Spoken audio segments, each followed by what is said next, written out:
And I take one more stone to place it in the bowl for all of those things that are not mentioned, that we are holding in our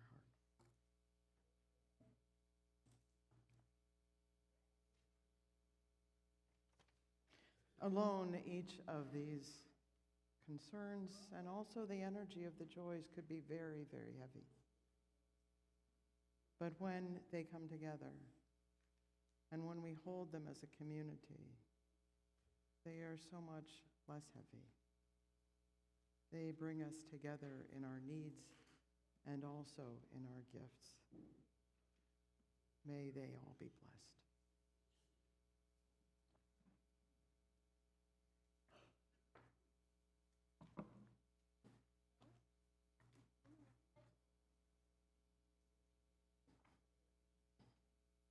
Hello again. I understand that I couldn't be heard real well before, so I want to do a sort of sound check. Can you guys hear me okay? Oh, good. Well, we made some adjustments, and that's great. So we have a story for you.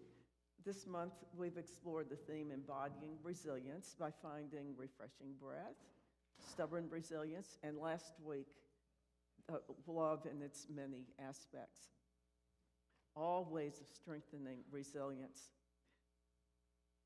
This is the parable of the potatoes, the egg, and the coffee bean. We need some volunteers for this story, and we need one who's a coffee lover. Is there anybody here who's a coffee lover who will volunteer? Oh, good. Amy?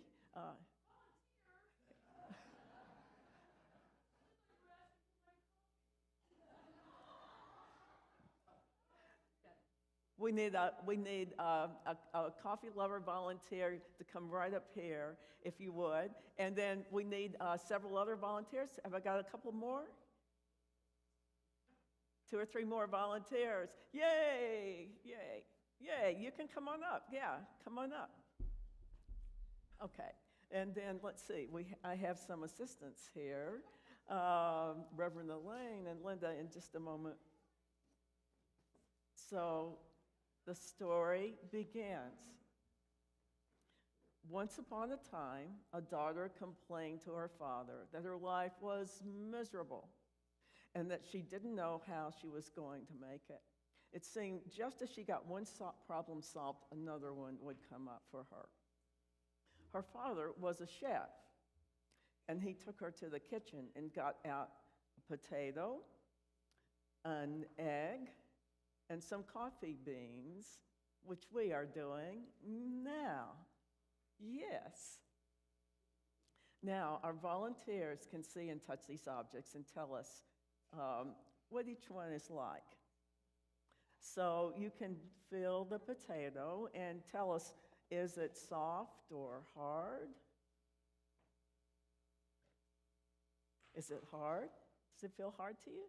Yeah. Good, okay, and then feel the egg. You can look at the egg and be careful, it's a raw one, yeah. And then the coffee beans, are they soft or hard? The egg feels cold. The egg feels cold, he's saying. And then let's see, we need to be able to open that egg, so we've got something for that, I think. We do. Let me get some.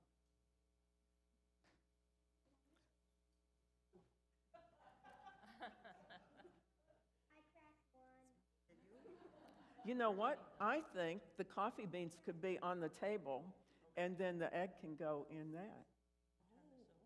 I think that would work. Yeah. Okay, so then, yay.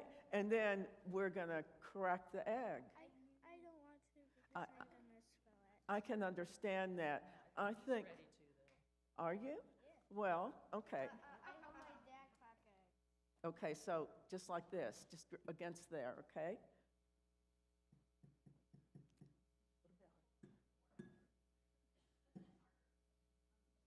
Everyone says harder.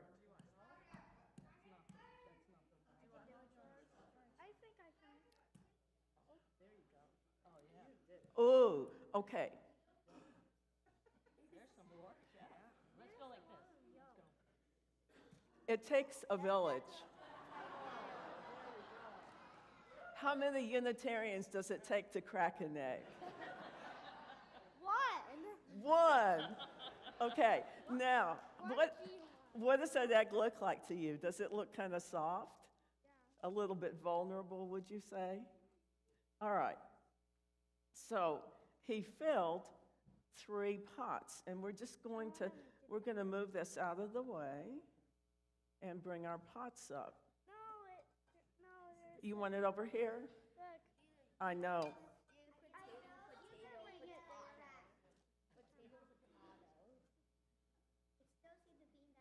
So he placed the potato in one pot, the egg in the second pot, and the coffee beans in the third pot. The daughter moaned, and waited impatiently to see what he was doing. After 20 minutes, he turned off the burners. Full disclosure, Reverend Elaine cooked the potato previously and the egg. We cannot cook in the sanctuary. We're cooking now. Yeah, that's true. So then he ladled the coffee out and placed it in a cup.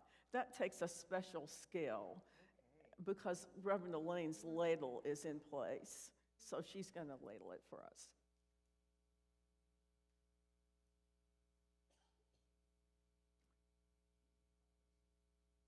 Oh, the sound of coffee going into a cup. That resonates with me and probably Amy.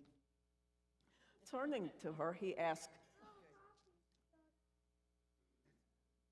let's put the coffee back down now. We have a lot up here, don't we? Okay, turning to her, he asked, what do you see? Potatoes, an egg, and coffee, she replied with a bit of annoyance. Look closer, he said, and touch the potato. So now we can have a volunteer touch the cooked potato. Soft. Yeah, almost could fall apart. And that's what she noticed. It was falling apart. And then he asked her to take an egg and break it. So this time when we break the egg, if everything goes well, okay. Okay, good. Who hasn't cracked one? Okay. Okay, it's his turn. It's his turn. Yeah. Okay, so let him crack it, please. You can help in a minute. Okay, go ahead. Go for it. Against the pan. The pan is so strong that I bet. Right. Oh, good. Oh, good. You're getting it. Right in the middle. No, can I crack? No, I want. Okay. He's probably, no, I don't need help. I don't need Yeah, yeah. So now you can take a little bit of the shell off, I think. Oh, look, there's the egg. Okay, so what's the egg like now? It's brown. Yeah, is it solid? The egg has been transformed from this liquid to a solid egg, right? It looks like a hard boiled. And then we need the coffee lover. So you can smell the coffee, you can drink a little if you want, and Amy is the coffee lover. So what do you notice? Is it different?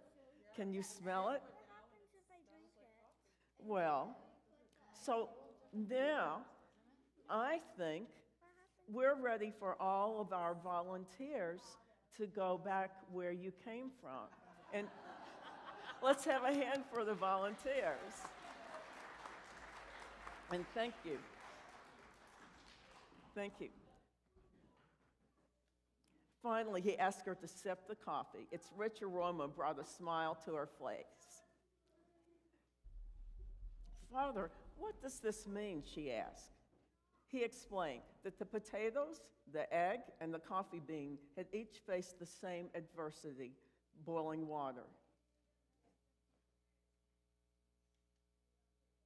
The potato went in hard, unrelenting, but when faced with the boiling water, it became soft and weak, and it sort of fell apart. And our witnesses said the potato was soft. So it was transformed. The egg was fragile, but when it was faced with boiling water, it became hard. However, the coffee beans were unique. After they were exposed to the boiling water, they didn't fall apart or turn hard. They had the strength to absorb the water and transform into something wonderful. Which one are you? He asked his daughter. When adversity knocks on your door, how do you respond?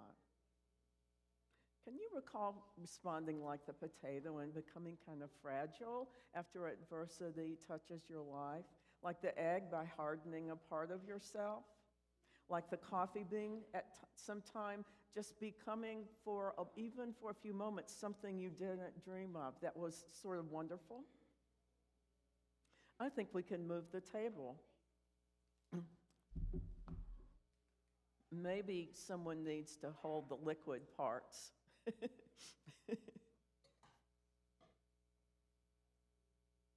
So I'd like to add something here to the way the father framed the story. If you're soft like a potato, even if you fall apart, is there a possibility that the very fragility that's become part of you can emerge into resilience? I think so. We can harden temporarily like the egg for a certain purpose, but the underlying love of life, the joy of life can unfold, and then we can drop that shell. Can we make potato salad here? Combining the soft and hard aspects. We want to see ourselves transform like the coffee bean into something special when life throws us a curveball.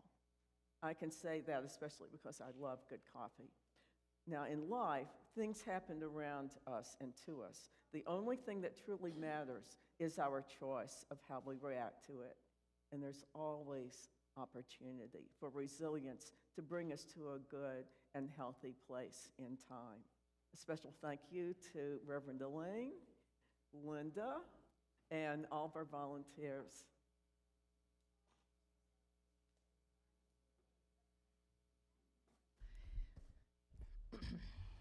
Each week, UUCC shares a portion of the collection plate with organizations that reflect our mission and values. This week, our partner is the Bail Project. One of their clients, Michael, sat in a cell watching his life slip away. He was in jail for 12 days before his pregnant wife was finally able to find a way to help him. She had spent those days calling bail bondsmen, trying to put together enough money to get Michael released. Each time she was told no. His record, marked with failures to appear in court, some for being late to court, others because he was in one county's jail while scheduled to be in another, was enough for bondsmen to dismiss him as a flight risk. This was until his wife discovered the Bail Project. A bail disruptor from the organization acted immediately. After learning that Michael wasn't actually likely to flee and that he simply needed support through the process, like reminders to appear in court, the Bail Project was able to secure his release. Michael then entered drug court, a diversion program available in some jurisdictions where defendants are offered drug rehab instead of incarceration. Since successfully completing drug court and probation, Michael has been clean, sober, and out of trouble. He is now a father and is in the process of purchasing a house with his wife. He recognizes how close he came to losing it all. He had spent over 10 years of his life behind bars, and he had nearly lost everything until he found the Bail Project. Michael is just one of over 35,000 who have been helped by the Bail Project. Please help them help thousands more by giving responsibly and as you are able to support the Bail Project. Place your cash or checks payable to UUCC in the collection plate as it goes around. You may also contribute electronically. UUCC's preferred platform is Zelle, direct donations to donate@uuccleveland.org, or you may direct Cash App contributions to $UUCC 44122. Indicate in the memo line if your contribution is for today's plate, the Bail Project, your annual pledge, or for something else.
This morning's reading is Considering Resilience by Rosemary Watola Tromer. Today, it is the chives that spur me, seeing their slender green scapes and leaves that have pushed up through the dry clumps of last year's version of themselves. What is it in us that longs to grow through the previous dried up versions of ourselves? It rises, yes, like tiny spears, unstoppable, bent on thriving, daring us to be that resilient, that willing, that green.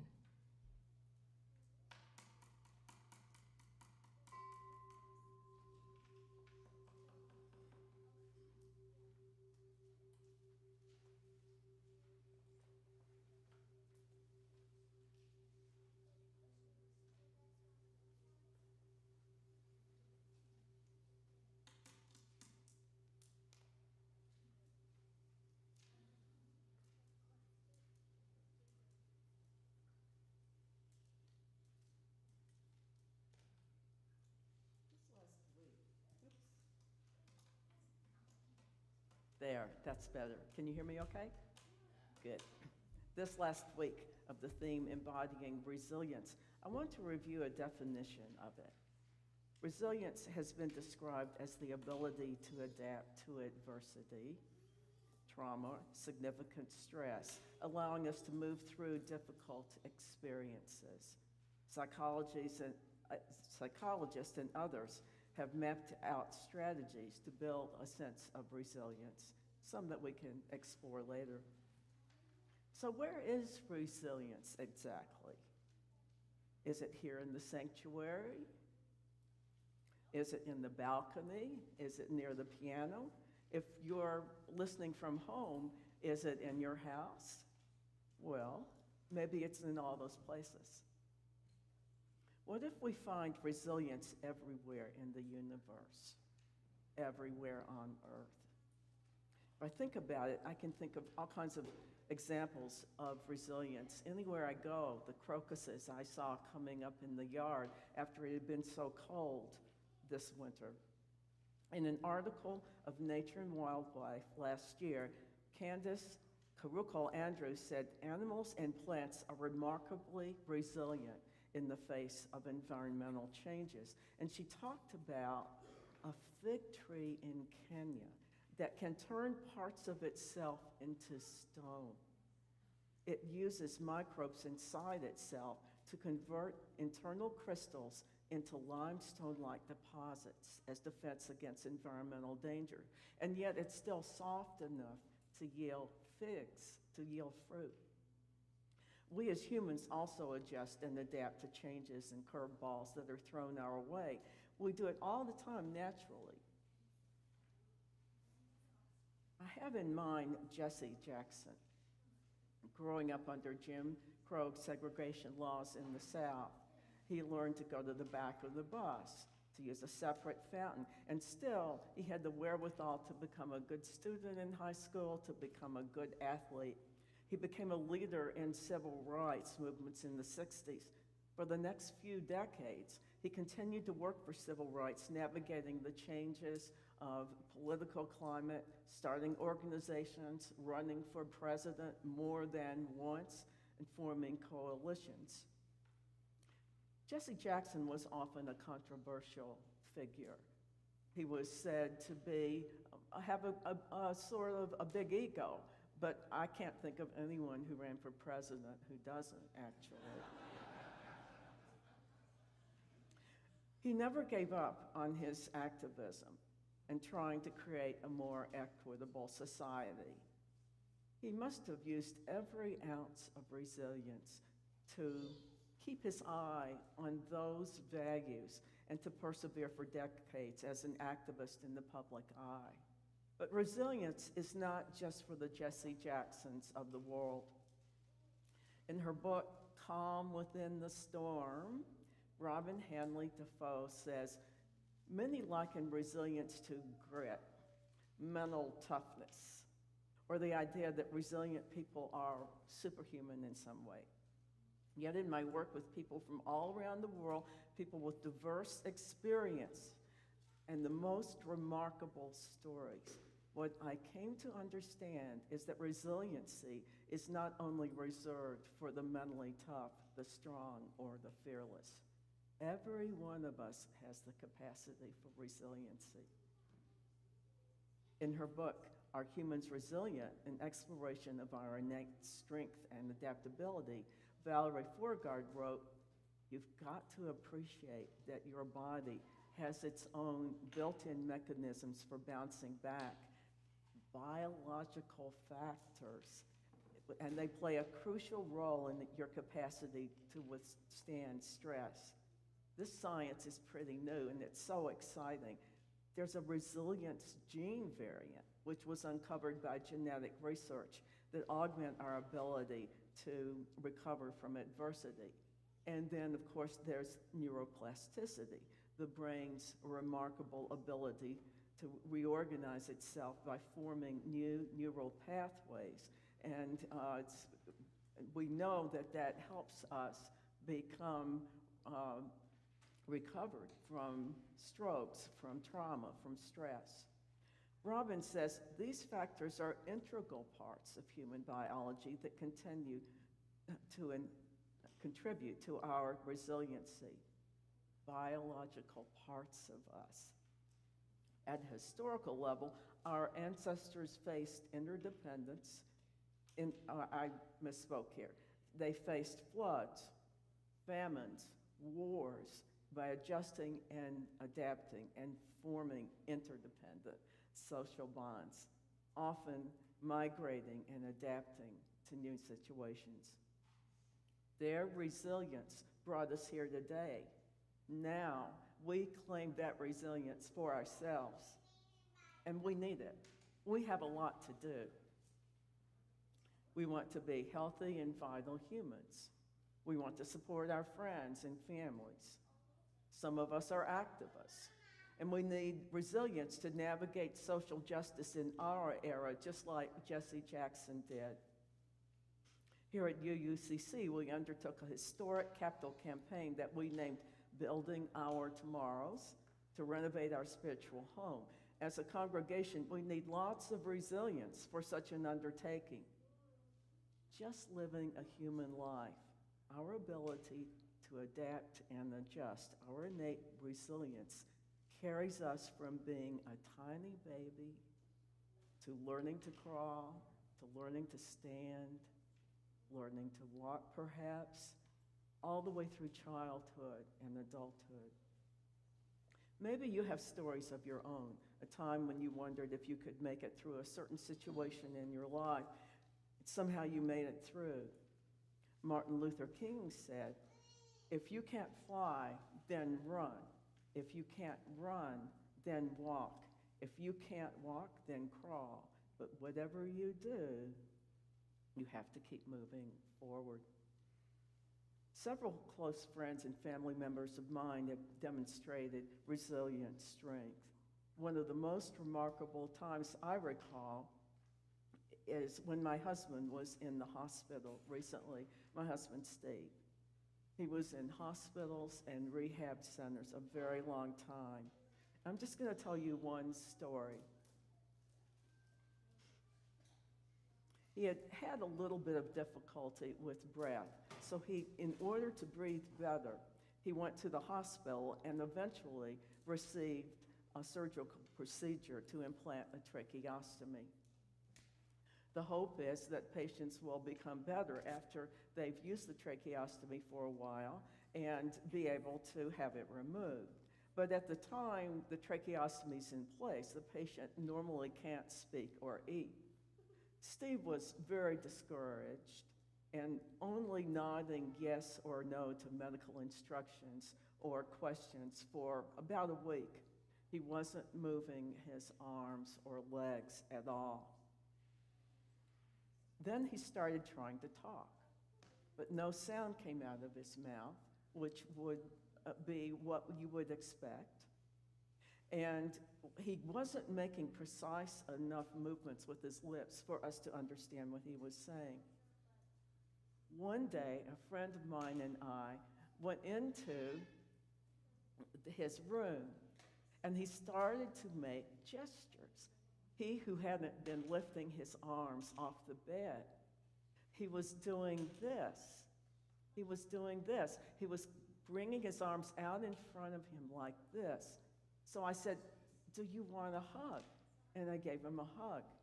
And he continued very purposely, just like this. And I hugged him again, and finally I said, "Are you cold?" And he nodded yes. So we warmed him up, and then I saw the speech therapist out in the hall. There were other gestures that I couldn't understand, and I thought maybe she could help. So she came in, and she was really quite excited. And so she and I started talking a little bit about the future and how he was really taking this on himself, and how could we help him to communicate better in the future. And while we were talking, he moved his hands down in the air like this. He did that several times, and then he said, "Wait." And the speech therapist said, "I heard that. He said, wait." And she explained that sometimes people can bring the sound over the vocal cords, even with the tracheostomy in place. Well, there had been some talk about eventually him having a device that would enable us to hear his voice a little bit. It would be kind of hard, but we'd be able to hear, and he'd be able to express himself a little bit in his situation for a few minutes. But it was felt he wasn't strong enough to do that, and he didn't have that kind of device.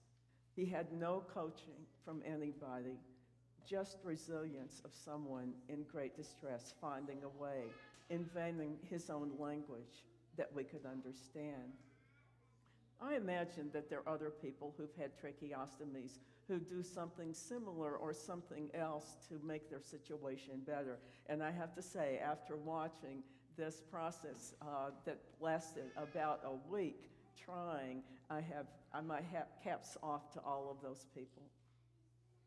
That's resilience under adverse circumstances. And it's a trait that's inherent in our cultural history, in our DNA. We have biological parts of us that bring us that resilience. It belongs to each of us. If you ask me what powered Steve's resilience, I have to say, I'm not sure. Perhaps resilience is one of our intangible attributes, like spirit, like love. We see, hear, and feel it sustaining us, but we can't always identify the nature of it or the driving force behind it. Now I'd like to talk just briefly about how we can enhance resilience, and going back to the theme of embodying resilience here. In her book, Embody, Toni Bergens talks about the ability through resilience to spring back into shape, elasticity. She says resilience provides the capacity to come back to center when we're ready. She talks about underlying joy and how that can sustain us. One way to access and build resilience is by self-expression through moving, dancing, using our voices, and laughing. She says, when I was dancing, I felt my power, my resiliency. Little by little, I used embodiment to turn my self-consciousness into self-awareness. So that sounds good, doesn't it? So we had some volunteers a few minutes ago, I think 5 or 6. Now, I need everyone to volunteer, everyone to volunteer. So let's try and say a simple word like, hey, just right from your gut. Everybody, hey, hey, good, good. Okay, now let's try a little bit of a laugh. Ha, ha, ha. Let's do it together. Ha, ha, ha, ha, ha. Okay, so what's really cool is we have a song later, and we're going to use both of those in that song. We'll have a chance to do it later. You can do simple movement, and so the value of expressing yourself like that is you're using your body, and it sort of takes you out of your mind. And so that can help us bring ourselves back to center. And when we're centered, we can experience that sense of resiliency that helps us move through everything in our lives. Psychologists tell us that being part of community supports us exponentially as we face challenges, being heard and seen, being a part of a compassionate community. Also, practice of mindfulness in a way to remain centered in the face of adversity. My brother-in-law, Brian Imbornoni, gifted me with this story last week. And it's sort of a segue into our theme for March, paying attention. So what he said was, when he was a young man with his first 2 children, one was 4 and one was 2, he said, I was in my head all the time. And I realized that I could miss important aspects of their childhood. And I didn't want to be 70 and feel like I wasn't really there with them. So they would go on outings. And he said, when I would go on an outing with them, I started to notice everything around me. I would look at the sky, I would look at the mountains. They're in Arizona, and they have those mountains there. And I would be aware of the sun and how it felt. I would be aware of birds singing, and then very, very aware of what they were doing and how they were moving in their lives from day to day. And he said it worked. I remember everything. So to me, that is an example of mindfulness. And when we're in our heads, it's hard to access resilience, even though it continues to sustain us. In a state of mindfulness, being in the present, we find ourselves centered in the storm, everything going on around us. So we're just going to take a moment, and then we need to move on to the rest of the service. So take a moment to become aware of your feet in your shoes, and just have a felt awareness of them as if they're heavy on the floor, and grounding to the floor and to the earth below. And just relax your face a moment. Feel like you can close your eyes just a moment and observe how breath's moving in the belly, not trying to change your breath at all, just observing and enjoying this moment of almost silence.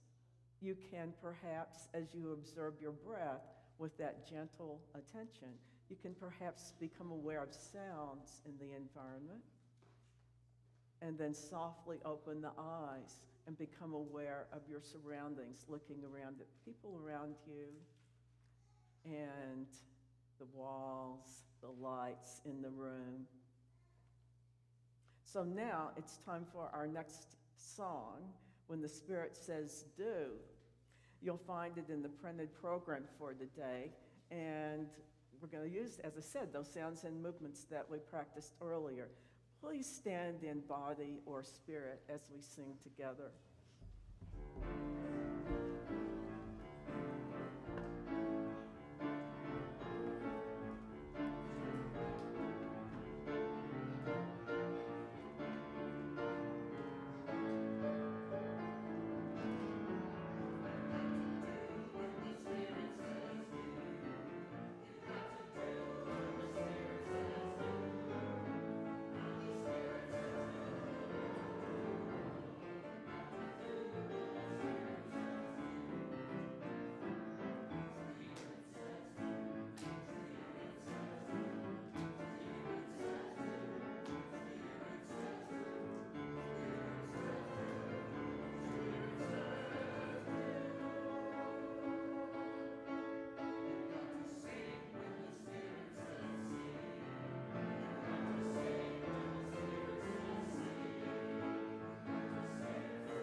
Speaking of doing, there are a lot of happenings and goings on and things you can do listed in the insert in your order of service. But I do want to call special attention to some things going on in Fellowship Hall following our service. First, we will celebrate our Building Our Tomorrows campaign. Come learn the most up-to-date numbers. They do increase daily. And hear congregant testimonials, enjoy community, conversation, and cake.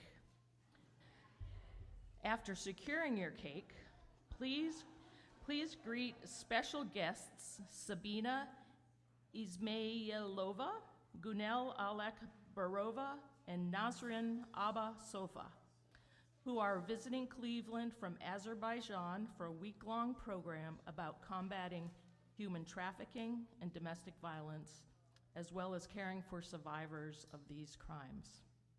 This event is organized by the Council of International Programs, or CIP.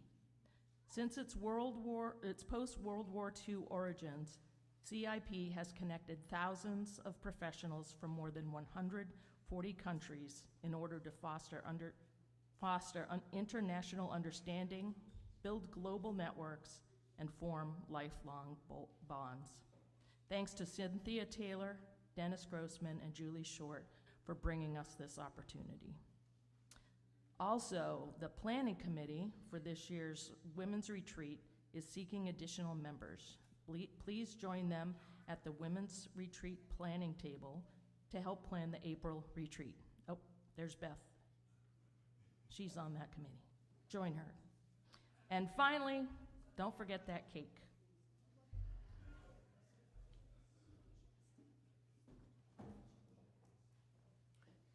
As we go forward into the day and the next week, may we be aware of that spark of resilience, of spirit, and underlying joy of life that sustains us. May we find the still, innate voice inside. May we enjoy the comfort and support of other humans around us. May we find compassion with others. May we do when the Spirit says do. May we laugh and dance and sing. Blessings to all of us.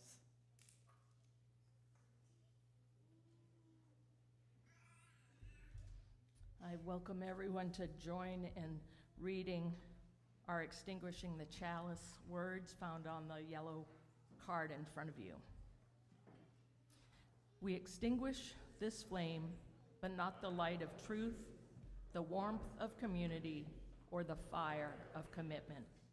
These we carry in our hearts until we are together again.